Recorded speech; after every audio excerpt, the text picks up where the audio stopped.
രാഷ്ട്രീയ കേരളത്തിൽ ആലപ്പുഴയ്ക്കുള്ള ബന്ധമെന്ന് പറഞ്ഞാൽ വളരെ അഭേദ്യമായ ബന്ധം അല്ലേ. നമ്മുടെ VF Achuthanandan, KR Gouriamma, AK Antony എന്ന് വേണ്ട പ്രമുഖ വ്യക്തികളെല്ലാം ജീവിച്ചിരുന്ന നാടാണ് ആലപ്പുഴ എന്ന് പറയുന്നത്.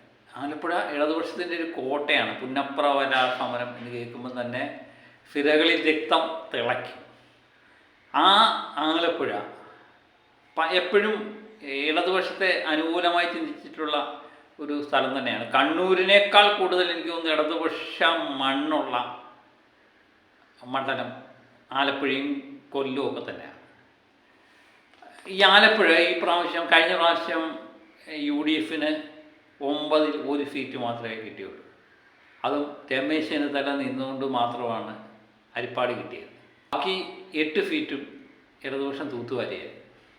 ഈ പ്രാവശ്യം പക്ഷേ ചെറിയ ചെറിയ വ്യത്യാസങ്ങൾ കാണാൻ പറ്റുന്നു. ചെറുതല്ല, ഒരു വലിയ വ്യത്യാസം കാണാൻ പറ്റുന്നുണ്ട്. ആലപ്പുഴ മണ്ണിൽ തന്നെയാണ് നമ്മുടെ അമ്പലപ്പുഴയിൽ ഈ ഇടതുപക്ഷത്തിൻ്റെ കരുത്തനായ വ്യക്തിയായ G. സുധാകരൻ മത്സരിക്കുന്നത്. അതും UDF പിന്തുണയാണ്. അതൊക്കെ ആലപ്പുഴയെ സംബന്ധിച്ച് വളരെയധികം പ്രധാനമുള്ള സംഭവങ്ങളാണ്. നമുക്ക് ഓരോ മണ്ഡലങ്ങളായിട്ടൊന്ന് തിരിച്ചു നോക്കിയാൽ അരൂര് കഴിഞ്ഞ പ്രാവശ്യം ജയിച്ചത് ദലീമയാണ്. ദലീമ എന്ന് പറഞ്ഞാൽ പാട്ടുകാരിയാണ്. ഷാനിമോൾ ഉസ്മാനെതിരെ തന്നെയാണ് ദലീമ കഴിഞ്ഞ പ്രാവശ്യം മത്സരിച്ചത്. 7013 വോട്ടിനാണ് ദലീമ ജയിക്കുന്നത്. അതിനു മുമ്പ് നടന്ന ഉപതെരഞ്ഞെടുപ്പിൽ ഷാനിമോൾ ഉസ്മാൻ ജയിച്ചിട്ടുണ്ട്. മനൂഫി പുളിക്കലിനെ 2079 വോട്ടിന് ഷാനിമോൾ ഉസ്മാൻ പരാജയപ്പെടുത്തുന്നുണ്ട്. അതിനുശേഷം ഇവർ തമ്മിൽ വീണ്ടും ഏറ്റുമുട്ടുന്നു അരൂരിൽ. ഈ പ്രാവശ്യം സ്ഥിതിഗതികൾ അല്പം മാറ്റമുണ്ട്. ഇവിടെ നമ്മൾ പരിശോധിക്കുമ്പം കൃത്യമായിട്ട് ഒരു മുൻതൂക്കം ഷാനിമോൾ ഉസ്മാൻ ഉണ്ട് എന്ന് തന്നെ നമുക്ക് ഗ്രൗണ്ട് റിപ്പോർട്ടുകളും ഒക്കെ നോക്കുമ്പോൾ മനസ്സിലാകുന്നുണ്ട്.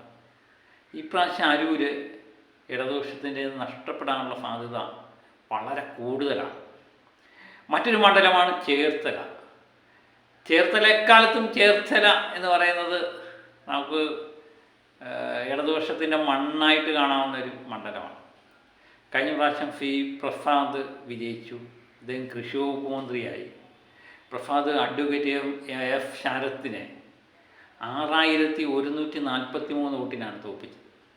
ഒരുപക്ഷെ ഇടതുപക്ഷ തരംഗമില്ലായിരുന്നുവെങ്കിൽ കഴിഞ്ഞ പ്രാവശ്യം പ്രസാദ് തോറ്റുപോയി. ശരത്ത് മികച്ചൊരു സ്ഥാനാർത്ഥിയായിരുന്നു. ഈ പ്രാവശ്യം ശരത്തല്ല മത്സരിക്കുന്നത്. രാജേന്ദ്ര പ്രസാദാണ് UDF സ്ഥാനാർത്ഥി. അഡ്വക്കേറ്റ് TP അനന്തരാജ് NDA സ്ഥാനാർത്ഥിയായിട്ട് നിന്ന് മത്സരിക്കുന്നു. പ്രസാദ് തന്നെയാണ് എതിരാളി. മന്ത്രി എന്ന നിലയിൽ മികച്ച ഒരു പ്രതിച്ഛായയുള്ളൊരു മന്ത്രി തന്നെയായിരുന്നു പ്രസാദ്. ആർക്കും അങ്ങനെ എതിർപ്പൊന്നുമില്ല. ഒരു നിഷ്കളങ്കനായ സാധാരണ ഒരു വ്യക്തി. മന്ത്രി ആയതുകൊണ്ട് അദ്ദേഹത്തിന് യാതൊരു മാറ്റവും ഉണ്ടായിട്ടില്ല. അതുകൊണ്ട് ഈ പ്രാവശ്യവും പ്രസാദിന് തന്നെ നല്ല മുൻതൂക്കം കാണുന്നുണ്ട്. പ്രസാദ് ജയിക്കാനാണ് അവിടെ സാധ്യത. ഇനി ആലപ്പുഴ എടുത്തു കഴിഞ്ഞാൽ PP ചിത്തരഞ്ജനായിരുന്നു 2021 വിജയിച്ചത്. അദ്ദേഹത്തിൻ്റെ ഭൂരിപക്ഷം 11,644 വോട്ടായിരുന്നു. ഈ പ്രാവശ്യം അതിന് ചെറിയ മാറ്റം ഉണ്ടായിട്ടുണ്ട്. ഒരു ചെറുപ്പക്കാരനായ സ്ഥാനാർത്ഥി ചിത്തരഞ്ജനെതിരെ മത്സരിക്കുന്നു എന്നുള്ളതാണ് ഏറ്റവും വലിയ പ്രത്യേകത. AD തോമസിനെ സംബന്ധിച്ച് ഈ നവകേരള യാത്ര നടക്കുമ്പം രക്ഷാപ്രവർത്തനത്തിൽ പരിക്കേറ്റ വ്യക്തിയാണ് ഈ തോമസ് എന്ന് പറയുന്നത്. അദ്ദേഹം കരുത്തനായിട്ട് ഇവിടെ ചിത്തരഞ്ജനെതിരെ ഒരു പടയടക്കം നടത്തി ഒരു മുൻതൂക്കം നേടുന്നതായിട്ട് ആലപ്പുഴയിലെ വാർത്തകളൊക്കെ പരിശോധിച്ചാൽ മനസ്സിലാവും. ഇപ്പം ആലപ്പുഴ ടൈറ്റ് തന്നെയാണ്. ആർക്കും ജയിക്കാമെന്നുള്ള ഒരു സാഹചര്യത്തിലേക്ക് എത്തിയിട്ടുണ്ട്. ഇടതുപക്ഷത്തിൻ്റെ തെറ്റ മണ്ഡലമായിരുന്നു ഈ ആലപ്പുഴ എന്ന് പറയുന്നത്. അവിടെ ആലപ്പുഴയിൽ കഴിഞ്ഞ തദ്ദേശ സ്വയംഭരണ തെരഞ്ഞെടുപ്പിൽ തന്നെ വൻ മാറ്റങ്ങളായിരുന്നു അവിടെ ഉണ്ടായത്. 6 നഗരസഭാ സീറ്റുകളിൽ 5 UDF നേടി. 38 പഞ്ചായത്ത് LDF നേടിയപ്പം 22 പഞ്ചായത്ത് UDF നേടി. അവിടെ ഒന്നും അങ്ങനെയുള്ള സംഭവങ്ങളൊന്നും സാധാരണ നടക്കുന്നതല്ല. കഴിഞ്ഞ പ്രാവശ്യം അട്ടിമറികൾ പലതും നടന്നു. അതുകൊണ്ടാണ് ആലപ്പുഴയെ പറ്റി നമ്മൾ നോക്കി കാണും. അമ്പലപ്പുഴ H. സലാമായിരുന്നു അവിടുത്തെ MLA. 1125 വോട്ടിനാണ് കഴിഞ്ഞ പ്രാവശ്യം ജയിച്ചത്. എം ലിജുവിനെതിരെയാണ് മത്സരിച്ചിരിക്കുന്നത്. ഈ പ്രാവശ്യം പക്ഷേ കടുത്ത ഫലം നേരിടുന്നുണ്ട്. അല്പം മുൻതൂക്കം എന്ന് പറയുന്നത് നമ്മുടെ ജി സുധാകരന് തന്നെയാണ്. ജി സുധാകരനും ഫലാമും തമ്മിലുള്ള മത്സര വിവരങ്ങളൊക്കെ നമ്മൾ പല വീഡിയോയിലും പറഞ്ഞിട്ടുണ്ട്. അതാണ് ഞാൻ കൂടുതലൊന്നും പറയാത്തത്. ജി സുധാകരന് അവിടെ രാഷ്ട്രീയഭേദമന്യേ നല്ലൊരു വോട്ട് ബാങ്കുണ്ട്. അത് കൃത്യമായിട്ട് സുധാകരനിലേക്ക് വന്നു ചേരും എന്ന് തന്നെ പ്രതീക്ഷിക്കുന്നു. അതുപോലെ UDFൻ്റെ പിന്തുണയുണ്ട്. അതുകൊണ്ട് ഈ പ്രാവശ്യം ഒരു മുൻതൂക്കം ഈ സുധാകരന് തന്നെയാണ്. അവിടെ സുധാകരൻ ജയിക്കാനുള്ള സാധ്യത നന്നായി ഉണ്ട്. തോമസ് എന്ന് പറയുന്ന വ്യക്തി കഴിഞ്ഞ പ്രാവശ്യം 5516 വോട്ടിന് ആണ് തോമസ് ജയിച്ചത്. ഞാൻ എപ്പോഴും കുട്ടനാടിനെ പറ്റി നോക്കുമ്പോൾ ഈ പണക്കാർക്ക് വേണ്ടിയുള്ളൊരു മണ്ഡലമാണെന്ന് എനിക്ക് തോന്നി. രാഷ്ട്രീയ വലിയ പാരമ്പര്യമൊന്നും ഇല്ലാത്ത വ്യക്തികൾ, നമുക്ക് പലപ്പോഴും ഇങ്ങനെയൊക്കെയുള്ള ആൾക്കാരുണ്ടോ രാഷ്ട്രീയത്തിൽ നിന്ന് ചിന്തിച്ചു പോകുന്ന ഒരു മണ്ഡലമാണ് ഈ കുട്ടനാടെന്ന് പറയുന്നത്. പേയ്മെൻറ്റ് സീറ്റായിട്ട് മാറുന്ന ഒരു മണ്ഡലം തന്നെയാണ് കുട്ടനാട്. ചെറിയാനാണ് ഈ പ്രാവശ്യം UDFൻ്റെ സ്ഥാനാർത്ഥിയായിട്ട് മത്സരിക്കുന്നത്. റെജി ചെറിയാനും തോമസും തമ്മിലുള്ള മത്സരം ടൈറ്റാണോ എന്ന് ചോദിച്ചാൽ എനിക്ക് തോന്നുന്നു ഏകദേശം തോമസ് തുന്നം പാടാനുള്ള സാധ്യത അവിടെ കാണുന്നുണ്ട്. അതുപോലെ അദ്ദേഹം വേർപ്പിച്ചിട്ടുണ്ട്. ഏതായാലും കുട്ടനാട് ഈ പ്രാവശ്യം UDF പിടിച്ചെടുക്കും. എനിക്ക് തോന്നുന്നു കൈപ്പത്തി അടയാളത്തിൽ കോൺഗ്രസ് സ്ഥാനാർത്ഥിയായിരുന്നെങ്കിൽ പിന്നൊന്നും ആലോചിക്കാനില്ലായിരുന്നു. ഇപ്രാവശ്യം അത് കേരള ഗ്രൂപ്പിനാണ് കൊടുത്തിരിക്കുന്നത്. അതുകൊണ്ട് മത്സരം അല്പം ടൈറ്റായിട്ടുണ്ട്. വിജയപ്രതീക്ഷ തന്നെയാണ് UDFന്. അരിപ്പാട് പിന്നെ നോക്കേണ്ട കാര്യമില്ല. രമേശ് ചെന്നിത്തല ഇടതുപക്ഷ തരംഗം ആഞ്ഞടിച്ചപ്പോഴും 13,666 വോട്ടിന് രമേശ് ചെന്നിത്തല ജയിച്ചതാണ്. ഈ പ്രാവശ്യം സ്ഥാനാർത്ഥികളൊന്നും വളരെ മികച്ച സ്ഥാനാർത്ഥികളല്ല. തമ്മിൽ ഭേദം എനിക്ക് തോന്നുന്നു സന്ദീപ് വചസ്പതിയാണ് തമ്മിൽ ഭേദം. CPIക്കാണ് സീറ്റ്. ജിഫ്മോൻ ആണ് അവിടെ രമേശിനെതിരെയുള്ള ഒരു മികച്ച സ്ഥാനാർത്ഥിയായിട്ട് തോന്നുന്നില്ല. തുല്യമായുള്ള നിലയിലൊന്നുമില്ല. തെരഞ്ഞെടുപ്പിന് മുമ്പേ ജയിച്ചു.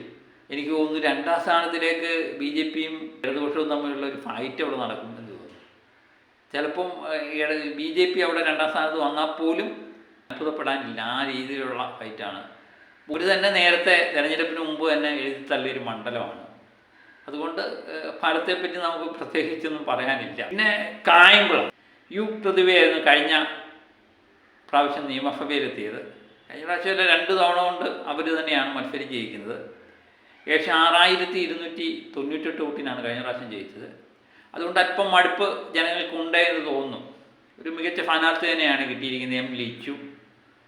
പിന്നെ തമ്പി മേട്ടുത്തറയാണ് NDAയുടെ സ്ഥാനാർത്ഥി. NDAയ്ക്ക് മികച്ച വോട്ടുള്ളൊരു മണ്ഡലമാണ് കായംകുളം എന്ന്. എനിക്ക് ശോഭാ സുരേന്ദ്രൻ കഴിഞ്ഞ പ്രാവശ്യം 2ാം സ്ഥാനത്തൊക്കെ വന്ന മണ്ഡലമാണ്.